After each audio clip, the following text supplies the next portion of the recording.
Alors ici, je vais te parler de la destinée. Beaucoup de personnes se demandent parfois, est-ce que nous sommes destinés à quelque chose? Est-ce qu'il y a déjà un chemin tracé pour nous? Alors j'ai le plaisir de t'annoncer que toute réponse à ces questions se trouve dans la Bible. Alors bienvenue sur l'autoroute Divine TV, le meilleur endroit pour ta croissance spirituelle et ton développement personnel. Alors si ce contenu t'intéresse, je t'invite à t'abonner et à me laisser un petit pouce bleu. Ça va favoriser une grande portée de la vidéo pour que d'autres personnes comme toi soient aussi bénies.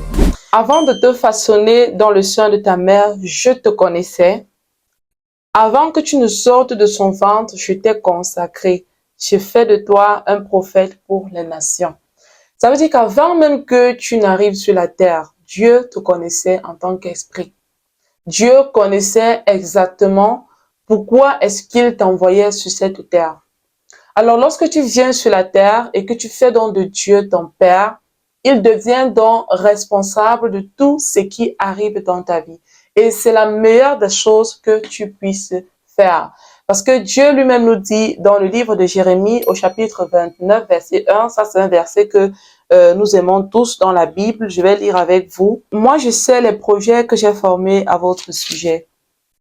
Projet de prospérité et non de malheur. Je vais vous donner un avenir et une espérance. Alors, un enfant de Dieu qui a reçu Jésus-Christ dans sa vie, un enfant de Dieu qui marche selon la parole de Dieu, est effectivement conscient du fait que Dieu, par sa parole, va l'instruire tous les jours afin de lui révéler les choses qu'il doit savoir pour marcher sur le couloir de sa destinée. Alors, je dirais que un enfant de Dieu, évidemment, a un destin, a une destinée lorsqu'il est venu sur cette terre.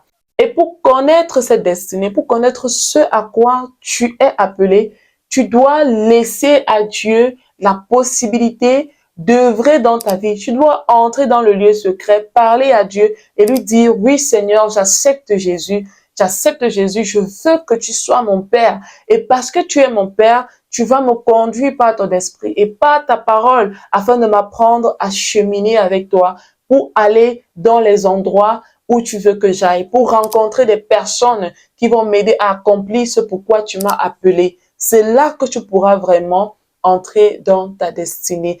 Dieu peut vouloir des projets pour toi. Dieu peut vouloir que des bonnes choses arrivent dans ta vie.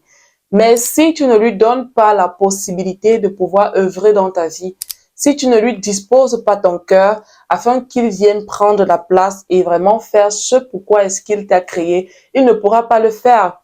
C'est pourquoi vous allez voir, il y a beaucoup de personnes qui viennent sur la terre et s'en aillent sans avoir vraiment fait ce pourquoi ils étaient venus sur cette terre. On va lire ici ensemble dans le livre de Luc. Luc, le chapitre 7 au verset 30. On y lit.